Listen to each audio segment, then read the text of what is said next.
नमस्कार दोस्तों। दिल्ली हाईकोर्ट के एक फैसले के बाद पूरी की पूरी आम आदमी पार्टी में भगदड़ मच चुकी है। सब के सब गुटबाजी में जुट चुके हैं और तैयार कर रहे हैं अपने अपने विधायकों का गुट।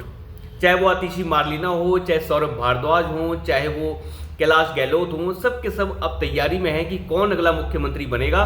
क्योंकि दिल्ली हाईकोर्ट ने यह साफ कर दिया है कि हम इस चीज़ में कुछ नहीं कर सकते। इसका काम जो है लेफ्टिनेंट गवर्नर का है, केंद्र सरकार का है, कार्यपालिका का मामला है। मैं आपको बताऊं, एक याचिका दिल्ली हाईकोर्ट में कुछ दिन पहले लगाई गई थी, हालांकि 2 दिन हुए होंगे मुश्किल से। तब ये दिल्ली हाईकोर्ट से मांग की गई थी कि जो दिल्ली का मुख्यमंत्री है वो भ्रष्टाचार के आरोपों में उसे कस्टडी में लिया गया है और वो जेल जा सकते हैं। इसलिए दिल्ली में जिस तरीके का संकट बन चुका है, एक संवैधानिक संकट आ चुका है, तो उन्हें जो है बर्खास्त किया जाए या फिर उन्हें इस्तीफा देने का ऑर्डर दिया जाए।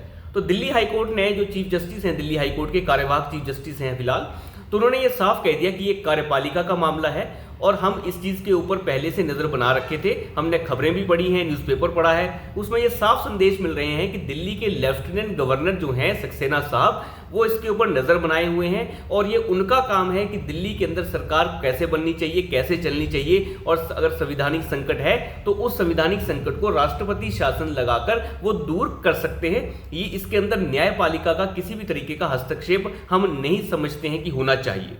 यानी दिल्ली हाईकोर्ट ने ये साफ संदेश दे दिया कि हमें आवश्यकता नहीं है किसी भी तरीके का कोई भी जो डिसीजन है इसके ऊपर देने के लिए, क्योंकि अगर हम कोई डिसीजन पारित करते हैं तो वो बिल्कुल उल्टी बात हो जाएगी, क्योंकि ये कार्यपालिका का मामला है और वीके सक्सेना चाहें तो दिल्ली की सरकार को भंग कर कर राष्ट्रपति शासन की सिफारिश राष्ट्रपति से कर सकते हैं और राष्ट्रपति उसकी अनुमति दे दे तो वहां पर राष्ट्रपति शासन लग जाएगा। तो कहने का मतलब यह है कि दिल्ली हाईकोर्ट ने यह साफ संदेश दे दिया कि हम जो है इस मामले में कुछ नहीं करने वाले और वीके सक्सेना जो हैं वो बिल्कुल तैयार हैं। वीके सक्सेना ने अभी 2 दिन पहले एक जो कार्यक्रम में पहुंचे थे, वो टीवी चैनल के कार्यक्रम में, तब उनसे सवाल भी पूछा गया क्या दिल्ली सरकार जेल से चलेगी, तो उन्होंने ये कहा कि मैं दिल्ली की जनता को यह आश्वासन देना चाहता हूं कि दिल्ली की सरकार जेल से नहीं चलेगी। तो ये इतने बड़े संवैधानिक लोग जो होते हैं उनकी छोटी छोटी बातों में भी बहुत बड़े बड़े मायने होते हैं। आप यूं ही नहीं कह सकते कि उन्होंने ऐसे ही कह दिया। हो सकता है इसकी जितनी भी कानूनी पेचीदगियां हैं वो उन्होंने पूरी देख ली होंगी और जो भी करना होगा वो जल्द ही इसमें करेंगे। अगर आम आदमी पार्टी बहुत जल्द अपना विधायक दल का नेता नहीं चुनती है और सीएम के लिए अगली जो वीके सक्सेना है उनको नहीं बताती है तो फिर दिक्कत हो जाएगी और ये आम आदमी पार्टी की सरकार भंग कर दी जाएगी। अगर ये विधायक दल का नेता चुन लेते हैं तो कुछ ना कुछ इसमें हो जाएगा। लेकिन दिक्कत चल रही है आम आदमी पार्टी के बीच में। उन्हें समझ आ गया है कि अब अरविंद केजरीवाल बाहर नहीं आने वाले, क्योंकि 1 तारीख को उनकी कस्टडी खत्म हो रही है और मुझे लगता है उसके बाद सीबीआई द्वार पे खड़ी हो जाएगी कोर्ट के उनकी कस्टडी लेने के लिए। अगर नहीं खड़ी होती है तो उन्हें जुडिशियल कस्टडी में भेज दिया जाएगा, न्यायिक हिरासत में उन्हें तिहाड़ जेल भेज दिया जाएगा, मनीष सिसोदिया के पास, संजय सिंह के पास, सत्येंद्र जैन के पास, विजय नायर के पास और सभी जितने लठैत इसके शराब घोटाले के अंदर मौजूद थे।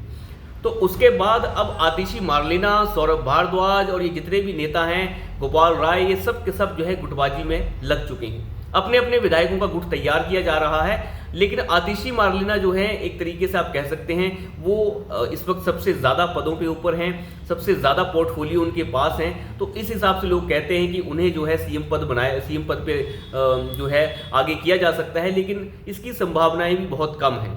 सुनीता केजरीवाल जो केजरीवाल की पत्नी है उनकी संभावनाएं भी कम है क्योंकि वो फिलहाल विधायक नहीं है।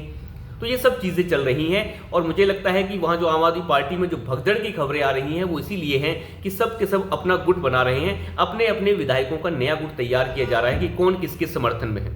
सौरभ भारद्वाज अपना गुट तैयार कर रहे हैं, आतिशी मारलेना अपना गुट तैयार कर रही हैं। लेकिन आतिशी मारलेना के फेवर में खबरें ये हैं कि वो उनके फेवर में ज़्यादा विधायक उनके समर्थन में है नहीं।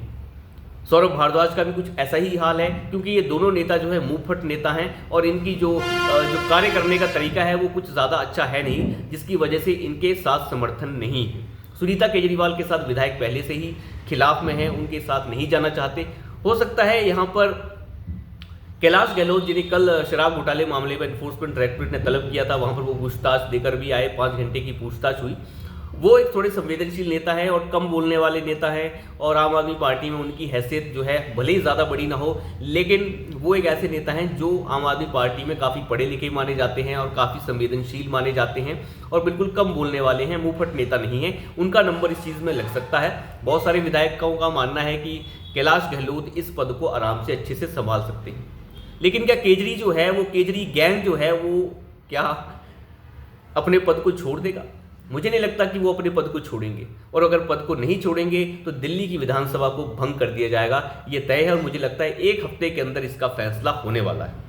जिस तरीके की खबरें निकल कर आ रही हैं वहां से तो यही पता चलता है। आज इंडी गठबंधन की 31 तारीख को बहुत बड़ी रैली हो रही है। आम आदमी पार्टी और अरविंद केजरीवाल की गिरफ्तारी के समर्थन के खिलाफ जो पूरा का पूरा एक हुजूम बना है इंडी गैंग का, वो आज 31 तारीख रामलीला ग्राउंड में अपनी रैली करने जा रहा है। तो देखिए क्या होता है। अपनी अपनी चीज़ें हैं। जो पहले कांग्रेस के खिलाफ लड़ा करते थे, आज कांग्रेस उन्हीं के समर्थन में आ गई है। तो अभी के लिए इतना ही। धन्यवाद।